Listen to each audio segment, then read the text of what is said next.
Democrats delivering a strong rebuke of President Trump in the first major electoral test of his second term.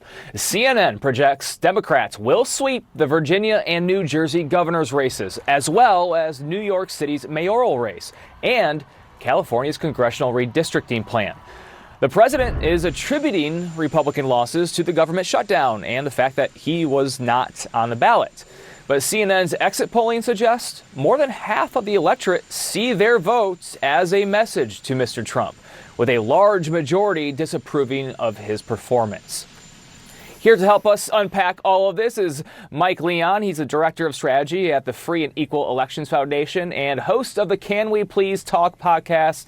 Mike, great to see you. I know you've lived in New York, you've lived in New Jersey, so I know you were paying maybe a little extra attention to the races there. What are your big takeaways from this election's results?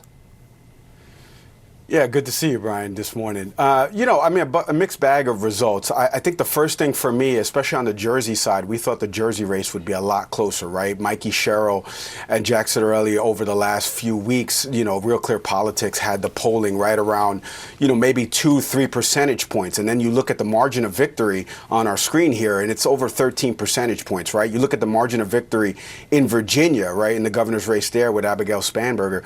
I mean, it's 15, 16 percentage points. You look at everybody telling Curtis Sewell to drop out of the race, and so that way they could go to Cuomo in terms of the voting, and it still wouldn't have made a difference. So I think the margins of victory are really telling in all three of these races. But not only that, Brian, I mean, if you just look at the Pennsylvania Supreme Court, 2 Democratic judges, for lack of a better term, there was other measures. Obviously, we talked about Prop 50 in California. That's been talked about on the network at length here. So a lot of victories for the Democratic Party to champion going into 2026 for sure.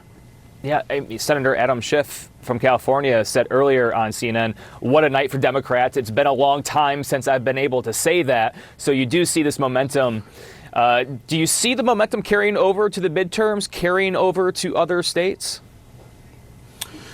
Well, I mean, I think that's the hope, obviously, but I also think that, one of the things that was echoed tonight from Congressman Seth Moulton, who's been on my show, was that you saw a mixed bag of what the Democratic Party could offer, right? Because of Zoran Mamdani and the democratic socialism aspect of this, and whether or not Democrats will embrace that.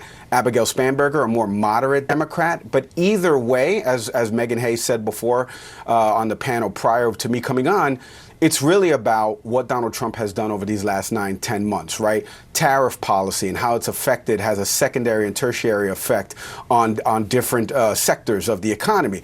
Those have impact, right? He talked about lowering grocery prices, and grocery prices across the board on different parts of the grocery store are not down, right? And so when you don't deliver on those promises, and now we're in an off year with elections, this is what's going to happen. Will it carry over? I think the big thing for me, Brian, is that voters have a short attention span. They're creatures of the current moment. And in the current moment, Democrats went out there and said, look, you are not paying cheaper prices. This is not what he promised. He is not doing what he promised. And will that carry over into 2026? We have to see how the first half of 2026 goes for sure. Yeah, we do know that elections have impact also on candidates. So how do you see Republicans responding for the midterms? Because it seems there was a rebuke of Donald Trump and his policies here. Do we see Republicans start distancing themselves from the president? Well, I don't think you're ever going to see that. I mean, it's something seismic would have to happen in that regard. I think one thing Vivek Ramaswamy said on Twitter, he posted this about identity politics, which I thought was the biggest oxymoron as a guy who wrote a book called Woke Inc. But they really battled on this identity politics part of this, as opposed to talking about the things that got Donald Trump elected. Donald Trump got elected because he said, hey, in 2019, this was the economy. Are you still feeling that? And Democrats ran a little bit more on the democracy side, which kind of flies over people's heads. I don't know why, but it does fly over people's heads. So I think Republicans need to regroup now. Trump is right about the government shutdown is not helping. He hasn't shown an inclination to help with that. If Republicans truly wanted to do the pivot here, Brian, get into the negotiating table with Democrats, really work on taking this message about, hey, we're going to end this government shutdown. We're going to put everybody back to work.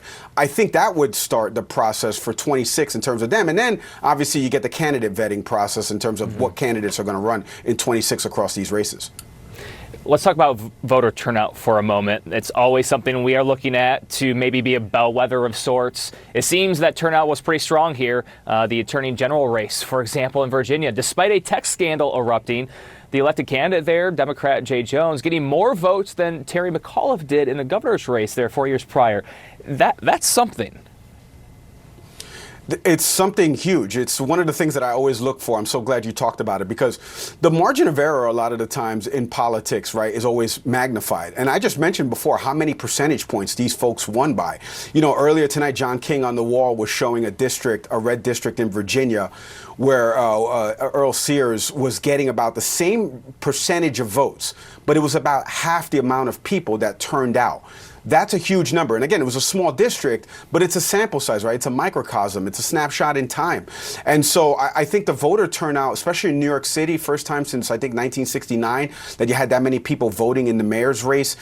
When you're seeing those large numbers in an off year, that sends a message. The California Prop 50 won by more than 2.1 million votes. That sends a message. And I think voter turnout, like we were talking about in terms of carrying this over to 26, you know, it's very Finding Dory. Voters are very Finding Dory. They're not going to remember from next month to next month. So you just got to harp on the issues that are happening that current day. If Democrats do that, they could potentially flip the House and Senate in 26. All right. Mike Leon, appreciate your insight. Thank you. Hey, everybody. Mike Leon from the Can We Please Talk podcast. Thank you so much for watching this clip. Do me a favor. Hit subscribe. Going to get more content from us over at Can We Please Talk.